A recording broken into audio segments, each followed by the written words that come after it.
औज़ुबिल्लाहिमिनश्शैतानिर्रजीम बिस्मिल्लाहिर्रहमानिर्रहीम। अस्सलाम वालेकुम स्टूडेंट्स, कैसे हैं बेटा आप लोग? ठीक ठाक हैं, खैरियत से हैं? अच्छा, सारे लोग मेरे सवाल का जवाब या मेरी किसी भी बात का जवाब जो है वो लिख कर टेक्स्ट की फॉर्म में दे सकते हैं। ड्यूरिंग द लेक्चर अगर आपके जहन में कोई सवाल हो हैंड रेज कर लीजिएगा। अगर हैंड रेज का ऑप्शन किसी को नहीं भी आता हो तो आप अपने टेक्स्ट मैसेजेस के ज़रिए पूछ लीजिएगा। थोड़ा सा होल्ड कीजिएगा ड्यूरिंग द क्लास।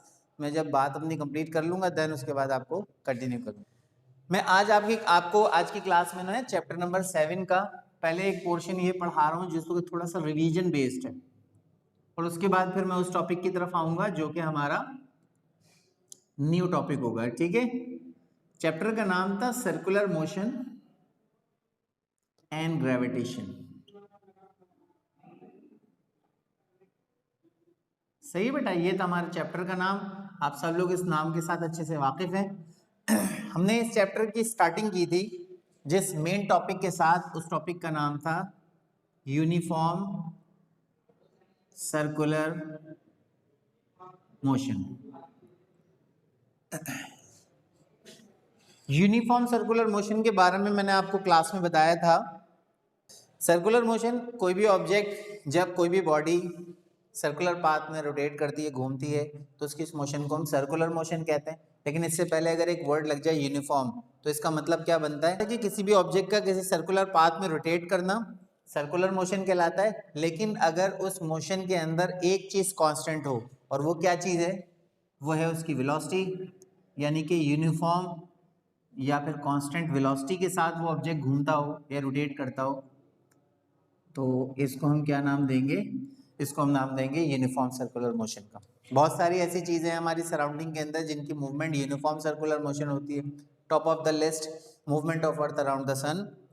इसी तरीके से कोई ऐसी कुछ फिजिकल चीज़ें भी हैं जो हमारे इर्द गिर्द में मौजूद हैं, जैसे कि हेलीकॉप्टर है। जब हेलीकॉप्टर चलता है तो उसका जो प्रॉप्टर होता है ऊपर लगा हुआ, वो बिल्कुल यूनिफॉर्म वेलोसिटी के साथ घूमता है, और वो यूनिफॉर्म वेलोसिटी के साथ नहीं घूमेगा तो हेलीकॉप्टर हवा में स्टे भी नहीं कर सकता। इसी तरीके से जेट प्लेन्स जो होते हैं, हवाई जहाज जो होते हैं जेट वाले, जिनके आगे पंखे लगे हुए होते हैं, उनके जो फैंस होते हैं उनकी भी वेलोसिटी यूनिफॉर्म होती है। हमारे सरों पे लगे हुए पंखे की वेलोसिटी किसी हद तक यूनिफॉर्म हो सकती है, लेकिन 100% यूनिफॉर्म नहीं होती है। अच्छा, इसके साथ कुछ रेलेवेंट टर्म्स हैं यूनिफॉर्म सर्कुलर मोशन के साथ, और वो 3 रेलेवेंट टर्म्स हैं जिनका हमने जिक्र किया था लास्ट की क्लास में। इसमें पहले नंबर पर आती है सेंट्रीपिटल एक्सेलरेशन। सही है बेटा। दूसरे नंबर पर आती है सेंट्रीपिटल फोर्स, और तीसरे नंबर पर जो चीज आती है उसका नाम है सेंट्रीफ्यूगल फोर्स। ठीक है, ये 3 तरह की फोर्सेस हैं, या 3 तरह की यूं कह लेना चाहिए कॉन्सेप्ट्स हैं कि जिसको हम यूनिफॉर्म सर्कुलर मोशन में डिस्कस करते हैं।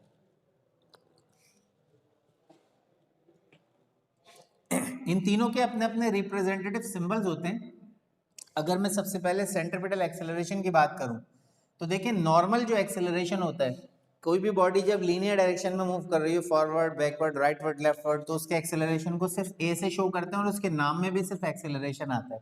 लेकिन अगर कोई बॉडी सर्कुलर पाथ में एक्सेलरेट कर रही हो, जैसे कि फैन जब चलना शुरू करता है वेलोसिटी बढ़ा रहा होता है, फैन जब बंद होता है वेलोसिटी को कम कर रहा होता है, तो इस तरह के एक्सेलरेशन का बढ़ाना और कम करना, ये क्या कहलाता है? Centripetal acceleration. तो सेंट्रीपिटल एक्सेलरेशन की रिप्रेजेंटेशन किस तरह से होती है? ए सी के साथ, ए से एक्सेलरेशन, सी फॉर सेंट्रीपिटल।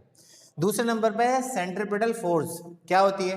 देखिए कोई भी बॉडी दुनिया में उस वक्त तक एक्सेलरेट नहीं कर सकती जब तक के उसके ऊपर कोई फोर्स अप्लाई ना की जाए। तो फोर्स अप्लाई करने के लिए जो फोर्स इस्तेमाल होती है किसी भी सेंटर में किसी भी ऑब्जेक्ट को रोटेट करने के लिए, उस फोर्स को कहा जाता है सेंट्रीपिटल फोर्स। और इसका रिप्रेजेंटेशन क्या होता है? देखिए एफ से फोर्स है, नॉर्मली कोई भी फोर्स एफ से ही रिप्रेजेंट होती है, और सी लग जाता है इसके सेंट्रीपिटल के लिए, यहाँ पे मैंने सी लगा दी। ठीक है, ये बात सब आप लोगों को पता ही है क्योंकि मैं ऑलरेडी पढ़ा चुका हूँ, तो रिवीजन करवा रहा हूँ। और इसके बाद तीसरी फोर्स है जिसका नाम है सेंट्रीफ्यूगल फोर्स। ये क्या होती है? देखें, अगर किसी धागे को किसी पत्थर के साथ बांधते हैं और पकड़कर हम सेंटर में यूं करके घुमाना शुरू करते हैं तो हमारा हाथ सेंटर से एक फोर्स प्रोड्यूस करता है जो इस पत्थर को सर्किल में घुमा रहा होता है ऐसे करके। तो ये कहलाती है सेंट्रिपिटल फोर्स। जब तक ये पत्थर सेंटर से दूर रहेगा ऑब्जेक्ट सर्किल में घूमता रहेगा। तो वो फोर्स जो किसी भी ऑब्जेक्ट को वो फोर्स जो किसी भी ऑब्जेक्ट को सेंटर से दूर रखे क्या कहलाती है? Centripetal force. लेकिन हर फोर्स के अगेंस्ट एक फोर्स काम करती है। अगर आप किसी भी ऑब्जेक्ट को फॉरवर्ड फोर्स लगा रहे हैं तो क्या होगा? एक फोर्स उसके बैकवर्ड भी फोर्स लगा रही होती है। तो फॉरवर्ड फोर्स जो लग रही होती है वो हमारी फोर्स होती है, बैकवर्ड कौन सी फोर्स होती है? Force of friction. तो अपोजिंग फोर्स कहलाती है वो। तो इसी तरीके से सेंट्रिपिटल के अगेंस्ट एक फोर्स काम करती है जिसे क्या कहा जाता है? Centrifugal force. और इसके लिए जो है हम अगेन फोर्स है तो एफ सिंबल यूज करते हैं, लेकिन चूंकि इसके अंदर ग्रेविटी का इन्वॉल्वमेंट बहुत ज्यादा होता है इसलिए इसके साथ जी लगा देते हैं, which is represented by centrifugal force. ठीक है, तो सेंट्रिपिटल एक्सेलरेशन के लिए AC, सेंट्रिपिटल फोर्स के लिए FC और सेंट्रीफ्यूगल फोर्स के लिए FG का सिंबल इस्तेमाल किया जाता है। ठीक है, तो ये तीनों जो टॉपिक हैं ये तीनों ही किस कैटेगरी में आते हैं? यूनिफॉर्म सर्कुलर मोशन की कैटेगरी में आते हैं। तब जब तक हमें इनके बारे में नहीं पता होगा हमें चीजें समझना आसान नहीं होंगी डेरिवेशन के अंदर। तो इसलिए इनके बारे में सबसे पहले हमें पता होना बहुत जरूरी है। ठीक है बेटा, ओके। अच्छा,